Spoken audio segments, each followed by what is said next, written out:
শিক্ষক নিয়োগ দুর্নীতি মামলায় জামিনে মুক্ত প্রাক্তন শিক্ষামন্ত্রী পার্থ চট্টোপাধ্যায়ের বিরুদ্ধে ফের কঠোর মনোভাব দেখালো ব্যাংশাল কোর্ট।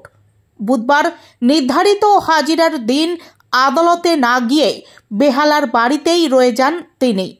আইনজীবীর কাছে তার অসুস্থতার কারণ উল্লেখ করা হলেও তা নিয়ে সন্তুষ্ট নয় আদালত।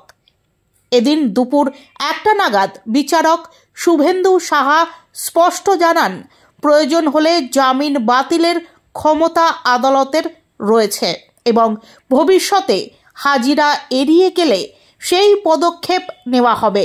বিচারকের সতর্কবাণী, পচা শামুকে পা কাটবেন না। শুধু পার্থ চট্টোপাধ্যায় নন, নিয়োগ মামলায় জামিনে থাকা আরও কয়েকজন অভিযুক্তও এদিন আদালতে উপস্থিত হননি। তাতেই বিচারকের ক্ষোভ আরও তীব্র হয়। তবে হাজিরা না দিলেও এদিন সুপ্রিম কোর্টের নির্দেশ অনুযায়ী পার্থ চট্টোপাধ্যায়ের পাসপোর্ট আদালতে জমা দেন তার আইনজীবী।